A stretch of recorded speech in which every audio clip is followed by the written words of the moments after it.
Friends, welcome to my YouTube channel simple science quick teaching.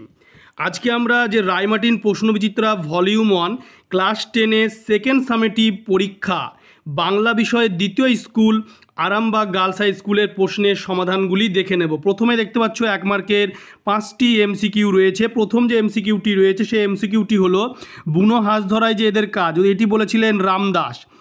দ্বিতীয়ত কাপিললঙ্কা কাপিল জলধি এমন ঘটনা ঘটার কারণ, এটা হবে মেঘনাদের ধনুকের টঙ্কার। 3 থাকলে একবার পায়ের ধুলো নিতাম, যিনি পায়ের ধুলো নিতেন তিনি হলেন, এটি হবে হরিদা। কাঁচা মিঠে সমাসবদ্ধ পদটির ব্যাসবাক্য হলো, এটি হবে কাঁচা অথবা মিঠে।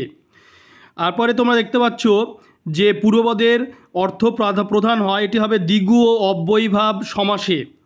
এরপরে তোমাদের যে 2 দাগের যে প্রশ্নগুলি রয়েছে সেই 2 দাগের প্রশ্নগুলি, ঘোরতর রণে হতপ্রিয় ভাই তব প্রিয় ভাতার নাম কি? উত্তর হবে প্রিয় ভাতার নাম বীরবাহু। 2.2 দাগে দেখতে পাচ্ছ এবার মহানিশার শেষে কি ঘটবে বলে কবি আশা প্রকাশ করেছেন। 2.2 দাগের উত্তর হবে এবার মহানিশার শেষে নতুন ভোরে সূর্য বিপুল সম্ভাবনা জাগিয়ে হেসে উঠবে বলে কবি আশা প্রকাশ করেছেন। 2.3 দাগে দেখতে পাচ্ছ নইলে আমি শান্তি পাবো না, বক্তা কি না হলে শান্তি পাবেন না। 2.3 দাগের উত্তর হবে জগদীশবাবুর বাড়িতে আগত জনৈক বিরাগী সন্ন্যাসী বক্তা জগদীশবাবুকে কিছু উপদেশ না শুনিয়ে গেলে তিনি শান্তি পাবেন না। 2.4 দাগে তেপান্তর ও দেশান্তরের সমাসবদ্ধ পদ দুটির ব্যাসবাক্য সহ সমাসের নাম লেখো। 2.4 দাগে তেপান্তর 3 বা তেপ্রান্তরের সমাহার, এটা হবে দ্বিগু সমাস। দেশান্তর অন্য দেশ, এটা হবে নিত্য সমাস। এরপরে তোমরা দেখতে পাচ্ছ 2.5 দাগে যে সমাসে পূর্বপদের বিভক্তি লুপ্ত হয় না তাকে কি বলে? এইটা হচ্ছে 2.5 দাগে যে সমাসে পূর্বপদের বিভক্তি লুপ্ত হয় না তাকে অলুক সমাস বলে।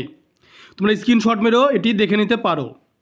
এরপরে তোমাদের যে 3 দাগে রয়েছে সে ভয়ানক দুর্লভ জিনিস, দুর্লভ জিনিসটি কী, তা দুর্লভ কেন? সুবোধ ঘোষের লেখা বহুরূপী গল্পে জগদীশবাবুর বাড়িতে আগত সন্ন্যাসীর পায়ের ধুলোর কথা বলা হয়েছে। সন্ন্যাসীর পায়ের ধুলো ছিল ভয়ানক দুর্লভ জিনিস। এরপরে যে প্রশ্নের উত্তরটি রয়েছে সেটি তোমরা স্ক্রিনশট মেরে দেখে নিতে পারো। পুণ্য সঞ্চয়ের ব্যাপারে জগদীশবাবু অত্যন্ত হিসাবী ছিলেন। তার বাড়িতে যে সন্ন্যাসী এসে আশ্রয় নিয়েছিলেন তিনি নাকি হিমালয়ের গুহাতে থাকতেন এবং সারা বছর শুধু একটা হরিতকি খেতেন। এই রকম একজন সন্ন্যাসীর পদসেবা করলে যে অনেক পুণ্য অর্জন করা যাবে সে কথা জগদীশবাবু জানতেন। তাই তার পদধূলি যাতে অন্য কেউ না পায় সেই জন্য জগদীশবাবু একজোড়া কাঠের খড়মে সোনার বোল লাগিয়ে সন্ন্যাসীর পায়ের কাছে ধরেন এবং সন্ন্যাসী সেই খড়ম পড়া মাত্রই জগদীশবাবু তার পদধূলি গ্রহণ করেন।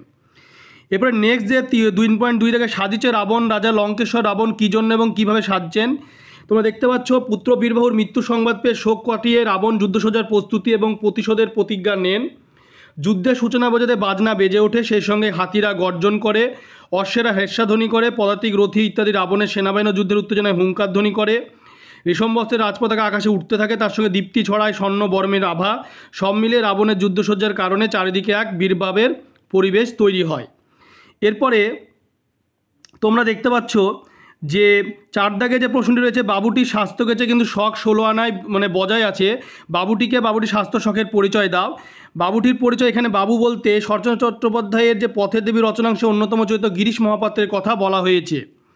স্বাস্থ্য ও শখের পরিচয় দাও। গিরিশ মহাপাত্রের বয়স 30-32-এর বেশি নয়। বিপ্লবী সব্যসাচী মল্লিক সন্ধ্যে তাকে থানায় ধরে আনায়। রোদে পুড়ে তামাটে হয়ে যাওয়া লোকটি কাস্তে কাস্তে ভেতরে প্রবেশ করে। কাশির দমক দেখে মনে হয়েছিল তার আয়ু আর বেশি দিন নেই। মাথার সামনে বড় বড় চুল থাকলেও ঘাড় ও কানের কাছে চুল প্রায় ছিল না, আর চুল থেকে বেরোচ্ছিল লেবুর তেলের উগ্র গন্ধ।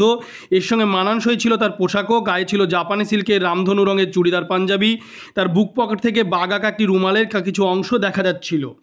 পরনে ছিল বিলাতি মিলের কালো মকমল পাড়ে সূক্ষ্ম শাড়ি, পায়ে সবুজ রঙের ফুল মোজা যেটা হাঁটুর ওপরে লাল ফিতে দিয়ে বাঁধা, পায়ে ছিল বার্নিশ করা পামশু যার তলাটা আগাগোড়া লোহার নাল বাঁধানো, আর হাতে ছিল হরিণের শিঙের হাতল দেয়া একগাছি বেতের ছড়ি। এই ছিল তার স্বাস্থ্য শখের পরিচয়। এরপরে তোমরা দেখতেছ তোরা সব জয়ধ্বনি কর, তোরা কারা, কবি কেন তাদের জয়ধ্বনি করতে বলেছেন। যাদের উদ্দেশ্যে এই আহ্বান, পলাশ কবিতায় কবি নজরুল ইসলাম দেশবাসীর উদ্দেশ্যে আহ্বান জানিয়েছেন। আহ্বানের পন্থী কারণ পলাশ কবিতায় মোট 19 বার তোরা সব জয়ধ্বনি করে আহ্বান সূচক পংক্তিটি উচ্চারিত হয়েছে। কেন বলছেন তাদের জয়ধ্বনি করতে? কারণটি হচ্ছে হয়তো যা বুঝিয়ে দেয় এই পংক্তি কবি সর্বোচ্চ গুরুত্ব দিয়েছেন। আসলে পলাশ হল ধ্বংসের মধ্যে দিয়ে সৃষ্টির বন্দনা। স্বাধীনতাপ্রিয় যে তরুণের দল তাদের দুর্জয় সাহস আর অদম্য ইচ্ছাশক্তিতে পরাধীনতা এবং সামাজিক বৈষম্যের অবসান ঘটাতে চায়, কবি তাদেরই জয়ধ্বনি করতে বলেছেন। তোমরা স্ক্রিনশট মেরে এটি দেখে নিতে পারো। এরপরে তোমরা দেখতে পাচ্ছ যে 5 দাগে যে প্রশ্নটি রয়েছে যে আমার এই অক্ষমতার জন্য তোমরা আমাকে ক্ষমা করো। বক্তাকে তিনি কাদের কাছে তিনি ক্ষমা চাইছেন, নিজের অক্ষমতার কথা কার কাছে ব্যক্ত করেছেন। এখানে শচীন সেনগুপ্তের লেখা সিরাজদৌল্লা নাট্যাংশে সিরাজ ফরাসি প্রতিনিধি মশিয়ে লাকে উদ্দেশ্য করে কথাটি বলেছেন এবং সিরাজই হচ্ছেন বক্তা। তিনি তাদের কাছে কেন অক্ষমতার কথা ব্যক্ত করেছেন, ইংরেজরা ফরাসি উপনিবেশ চন্দননগর অধিকার করে নিয়ে নবাবের সাহায্যে পাওয়ার আশায় মশিয়ে লা সিরাজের রাজসভায় আসেন। ফরাসিদের সঙ্গে তার সুসম্পর্ক কথা সিরাজ শ্রদ্ধার সঙ্গে স্মরণ করেন। তোমরা ফরাসিরা বহুদিন থেকে বাংলাদেশে বাণিজ্য খরচ, আমার সঙ্গে কখনো তোমরা অসৎ ব্যবহার করনি। তিনি বলেন ইউরোপে ইংরেজ আর ফরাসিদের লড়াইয়ের প্রভাবে এখানে ইংরেজরা চন্দননগর অধিকার করে ফরাসিদের কুটি ছেড়ে দেওয়ার দাবি জানিয়েছে। এরপর নবাব সিরাজ ফরাসি প্রতিনিধিকে তার অক্ষমতার কথা জানিয়ে বলেন যে কলকাতা জয় করতে গিয়ে এবং পূর্ণিয়ায় শওকত জংয়ের সঙ্গে লড়াইয়ে তার বহু লোক ক্ষয় ও অর্থ ব্যয় হয়েছে। তার মন্ত্রিমণ্ডল এই সময় নতুন কোনো যুদ্ধের পক্ষপাতী নন। এই অবস্থায় সহানুভূতি থাকলেও ফরাসিদের সাহায্য করা বা ইংরেজদের সঙ্গে বিবাদ করা সম্ভব নয়। এরপরে তোমরা দেখতে পাচ্ছ যে 5.2-তে আমার রাজ্য নেই, তাই আমার কাছে রাজনীতিও নয়, আছে শুধু প্রতিহিংসা। কে কার উদ্দেশ্যে কথা বলেছে, প্রতিহিংসার কারণ কি? সিরাজদৌল্লা নাট্যাংশে প্রশ্নিত মন্তব্যটি করেছেন ঘসেটি বেগম, অর্থাৎ কে কার উদ্দেশ্যে কথা বলেছে, কার উদ্দেশ্যে ঘসেটি বেগম মন্তব্যটি করেছেন। হ্যাঁ, এখানে দেখতে পাচ্ছ বক্তার মানসিকতা বা প্রতিহিংসার কারণটা কি। নব আলীবর্দী খাঁর জ্যেষ্ঠ কন্যা ঘসেটি বেগম রাজনৈতিক উচ্চাশার কারণে বাংলা সিংহাসনে উত্তরাধিকার প্রত্যাশা করেছিলেন, কিন্তু আলীবর্দী মন্ডল সিরাজদৌল্লা বাংলার নবাব হলে ঘসেটি তা মেনে নিতে পারেননি।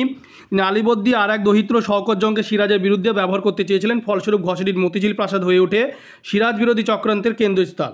নবাব সিরাজ পরিস্থিতির গুরুত্ব বুঝে মতিঝিল প্রাসাদের দখল নেন। ঘসেটি নিজের মুর্শিদাবাদের প্রাসাদে নজরবন্দি করে রাখেন।